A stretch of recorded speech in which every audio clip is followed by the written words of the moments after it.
welcome to another edition of VHyesterdayS video series where I break out the VHS Vault and take out some of my favorite tapes and just kind of talk about them for a bit on camera. And this is one that I've been really looking forward to doing from pretty much the moment I kind of conceived of this series. This was one of the movies that I wanted to revisit the most on VHS, and as you can see by everything going on around me here, this is the Blair Witch Project. The Blair Witch Project is probably one of my favorite horror movies of all time.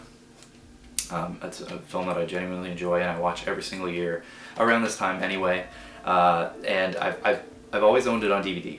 I probably watched the VHS tape when it first would have hit home video because I didn't own a DVD player at the time, but it's been a very long time since I watched it on tape, and I've always wanted to revisit it on tape, but we'll get into that in a moment.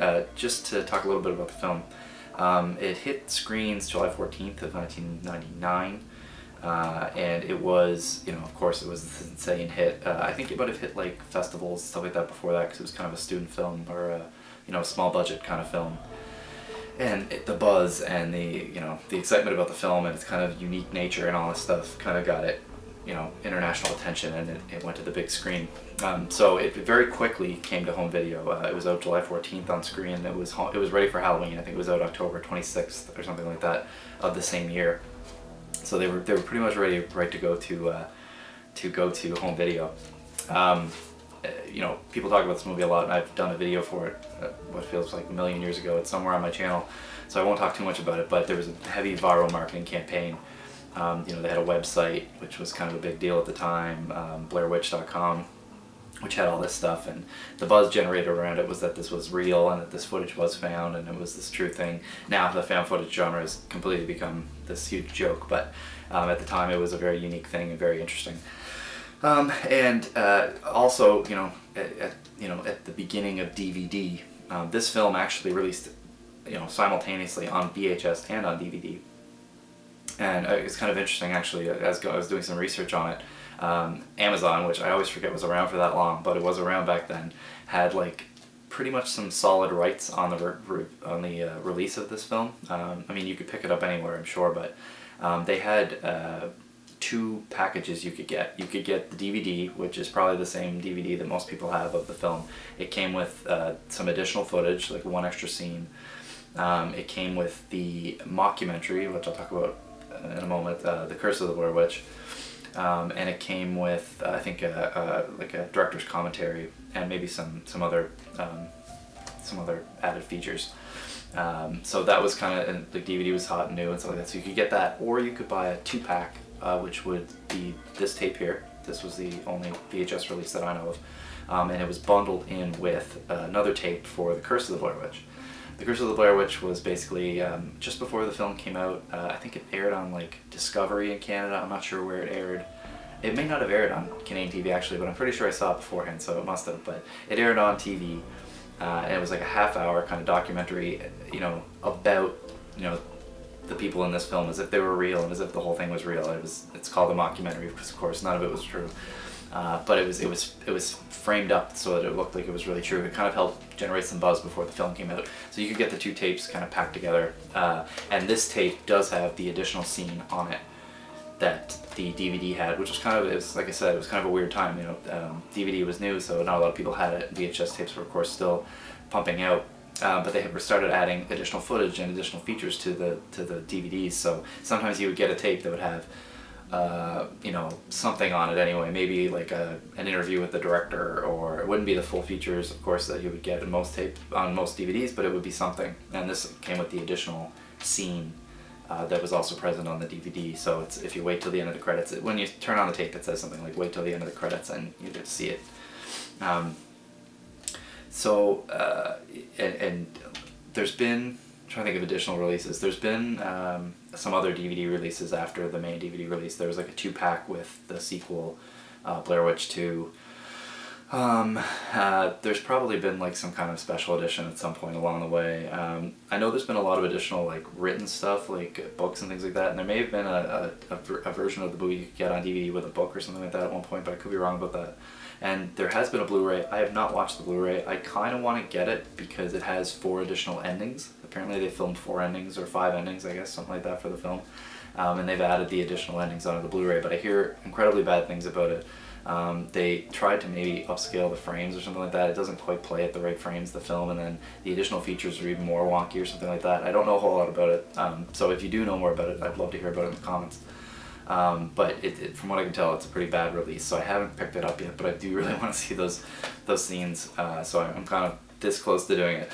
But like I said, I've always had the DVD, and the DVD works great.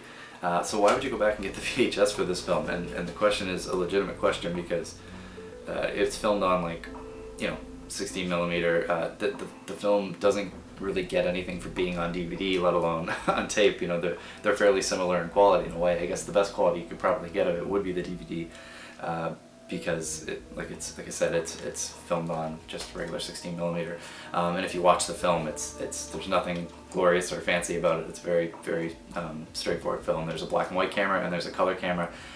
I can't remember what the color camera is. I always thought the color camera was like just a regular VHS video camera, but it's not. Sometimes you see it in the footage, and I don't think that it is. So I don't know exactly what it was filmed on in total, but so the thing about it is, I guess, is that.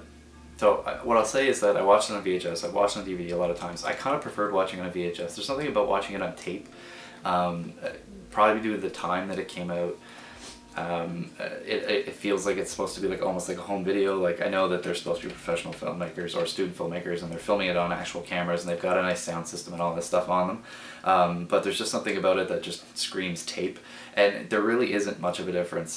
This is a really quality VHS tape. This is when VHS was on its way out, but had reached like the height of the technology. It's incredibly lightweight tape, but it's very, very high quality. And the image looks absolutely awesome. And I don't know, there's just something about it, I can't really explain it. Maybe it's just nostalgia talking or something like that, but I could go either way, I guess, but it was kind of nice. It was kind of neat to finally watch it again on VHS, because, like I said, it looked pretty much exactly the same quality as the DVD. It's got a runtime of an hour and 27 minutes, so like that probably lends itself to the light tape as well. I don't know how quality the tape is, to be honest. It says color on it. I don't even know. I'm assuming it has stereo sound and stuff like that. But it certainly does the trick.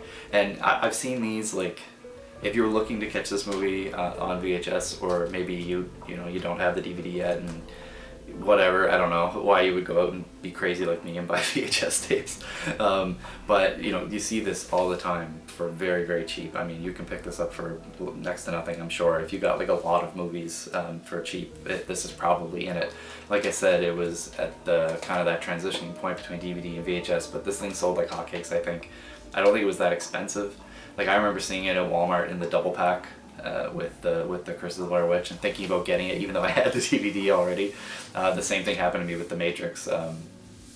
Although with The Matrix it was kind of the other way. I had The Matrix on tape and I got the DVD, but I'll talk about that some other time.